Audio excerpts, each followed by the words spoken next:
ഒരുവൻ്റെ വികാരമാണ് സംശുദ്ധമാക്കിയെടുക്കേണ്ടത്. അതവൻ്റെ വാസനയോട് ബന്ധപ്പെട്ട് രൂപാന്തരപ്പെട്ടു വരുന്നതാണ്. വിചാരം അകത്തു നിന്നുണ്ടായി വരേണ്ടതാണ്. വിചാരത്തിന് പഠിപ്പിച്ച് വെച്ചാൽ തൻ്റെ വികാരത്തെ ന്യായീകരിക്കുവാനായിരിക്കും വിചാരം ഉപയോഗിക്കുന്നത്.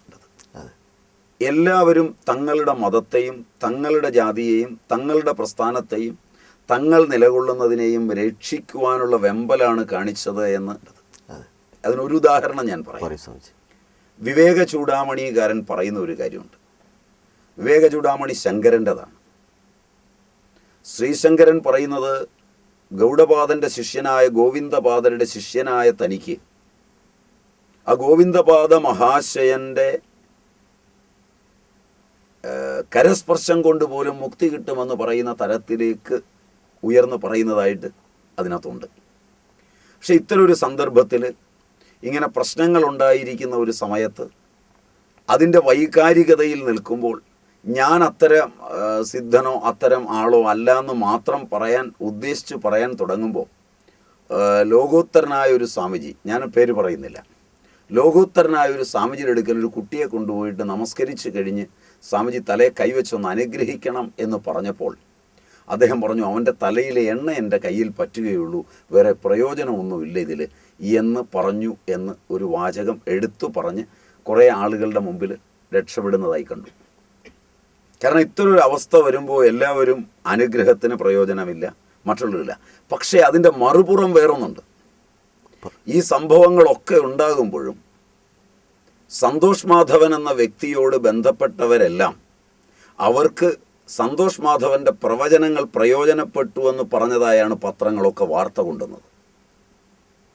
ഇത് വിചിത്രങ്ങളായ രണ്ട് സംഭവങ്ങളാണ്. ഇതാണ് വൈകാരിക വിദ്യാഭ്യാസത്തിൻ്റെയും വൈചാരിക വിദ്യാഭ്യാസത്തിൻ്റെയും അന്തസ്ഥ തലത്തിലെ വ്യതിയാനം. രണ്ടും ശ്രദ്ധിച്ചോന്ന് എനിക്കറിയില്ല. ഒന്ന്, ഒരു സംവാദം നടക്കുകയാണ്, അതിൽ യുക്തിവാദികളുണ്ട്, മറ്റ് ദാർശനിക തലത്തിലെ ഉന്നതന്മാരുണ്ട്, ജാതിയുടെ ആളുകളുണ്ട്. ഇവരെല്ലാം നിരന്നിരിക്കുന്ന വലിയൊരു സംവാദ സ്ഥലമാണ്.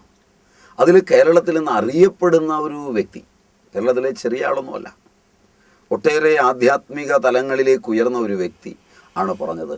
അദ്ദേഹത്തിൻ്റെ ഗുരുനാഥൻ, ഉന്നതനായ ഒരു സ്വാമിജി, അദ്ദേഹത്തിൻ്റെ അടുക്കൽ ഒരു കുട്ടിയെ കൊണ്ടുവന്ന് കഴിഞ്ഞപ്പോൾ അമ്മ പറഞ്ഞു, ഒന്ന് തലയെ കൈവച്ച് അനുഗ്രഹിക്കുമെന്ന് പറഞ്ഞപ്പോൾ അവൻ്റെ തലയിലെ എണ്ണ എൻ്റെ കയ്യെ പറ്റുകയല്ലാതെ ഒരു പ്രയോജനവും അനുഗ്രഹത്തിനില്ല.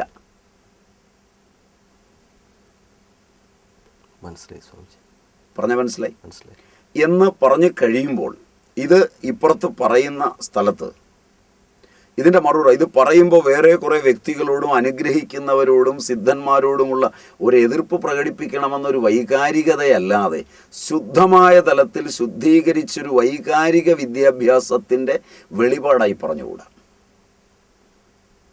അത് കുറച്ചുകൂടെ ശുദ്ധമായി പറയുകയാണെങ്കിൽ നമുക്ക് ഇതുവരെ അറിയുന്നിടത്തോളം ആരെയെങ്കിലും കൈവച്ച് അനുഗ്രഹിച്ചാൽ പ്രയോജനം കിട്ടുമെന്ന് അനുഭവമില്ല. അതാണ് ശുദ്ധമായ വൈകാരികത. അല്ലെങ്കിൽ വേറെ എവിടെയെങ്കിലും അങ്ങനൊരു ഇതുണ്ട് എന്ന് നാളെ ശാസ്ത്രം കണ്ടുപിടിക്കുകയാണെങ്കിൽ ഒരുവൻ ഉയർന്ന മാനസികാവസ്ഥയിൽ ഒരു വാക്ക് ഉപയോഗിക്കുമ്പോഴോ അയാളുടെ സാമീപ്യം ലഭിക്കുമ്പോഴോ അയാളുടെ കൈ തലയിൽ വെക്കുമ്പോഴോ മാറുമെന്ന് നാളെ കണ്ടെത്തുന്ന ഒരവസ്ഥ വന്നാൽ അത് ശാസ്ത്രീയമാണെന്ന് പറഞ്ഞ് ഇവർക്ക് പറയേണ്ടി വരും. ഒരു പക്ഷേ, അത് ഞാൻ ഒരു പക്ഷേ പറയുകയാണ്, ഈ പറഞ്ഞ ആൾ ആ മീറ്റിങ്ങിൽ പറയുന്ന ഒരു കാര്യം മാറ്റിവെച്ചിട്ട് അയാളുടെ മറ്റൊരവസ്ഥയിലെ പ്രഭാഷണം എടുത്തു നോക്കുകയാണെങ്കിൽ വിവേക ചൂടാമണി പഠിപ്പിച്ചപ്പോൾ അദ്ദേഹം പറയുന്നത് ഫിസിക്സും കെമിസ്ട്രിയും വെച്ച് അദ്ദേഹം ചിലപ്പോൾ സമർത്ഥിച്ചിട്ടുണ്ടാവും, അനുഗ്രഹവർഷം ഉണ്ടെന്നും ക്രില്ലിയൻ ഫോട്ടോഗ്രഫിയിൽ ഇങ്ങനെ ഉണ്ടെന്നും ഒക്കെ പറഞ്ഞിട്ടുണ്ടാവും. അപ്പോൾ വ്യക്തി രണ്ട് തലങ്ങളിൽ പോകുമ്പോൾ പെട്ടെന്നുള്ള വികാരത്തിൽ വർത്തമാനം പറയുന്നു. ഇങ്ങനെ വർത്തമാനം പറയുന്ന വ്യക്തികളുടെ എണ്ണം കൂടി വരുന്നുണ്ടോ നമ്മുടെ സാമൂഹിക രംഗത്ത്? എന്നെ അങ്ങ് ഒരു നിരീശ്വര തലത്തിലേക്ക് പ്രസംഗിക്കാൻ വിളിക്കുമ്പോൾ ഈശ്വര നിഷേധം പ്രസംഗിച്ച് അങ്ങയോട് പൈസയും മേടിച്ച് ഞാൻ വരുന്ന വഴിയിൽ മറ്റൊരാൾ ഈശ്വരനെക്കുറിച്ച് പ്രസംഗിക്കാൻ പറയുമ്പോൾ വിളിച്ചാൽ ഞാൻ അതിന് പോകുന്നു. ഗുരുക്കന്മാർ മോശമാണെന്ന് പ്രസംഗിച്ച ഒരാൾ പാലക്കാട് എന്ന് പ്രസംഗിക്കുമ്പോൾ OV വിജയൻ ഉത്തമനായൊരു ഗുരുവിൻ്റെ അടുക്കലെത്തിയെന്ന് പ്രസംഗിക്കുന്നു.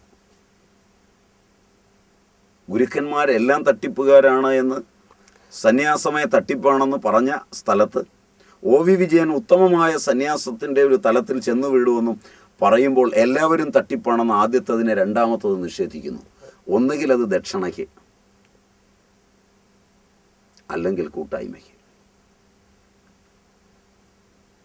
ഇത് രണ്ടും ഒരേ ജനത കേൾക്കേണ്ടി വരുമ്പോൾ അവരെ രണ്ടും ശരിയാണെന്ന് യുക്തി കൊണ്ട് തോന്നുന്ന ഒരവസ്ഥ വരും.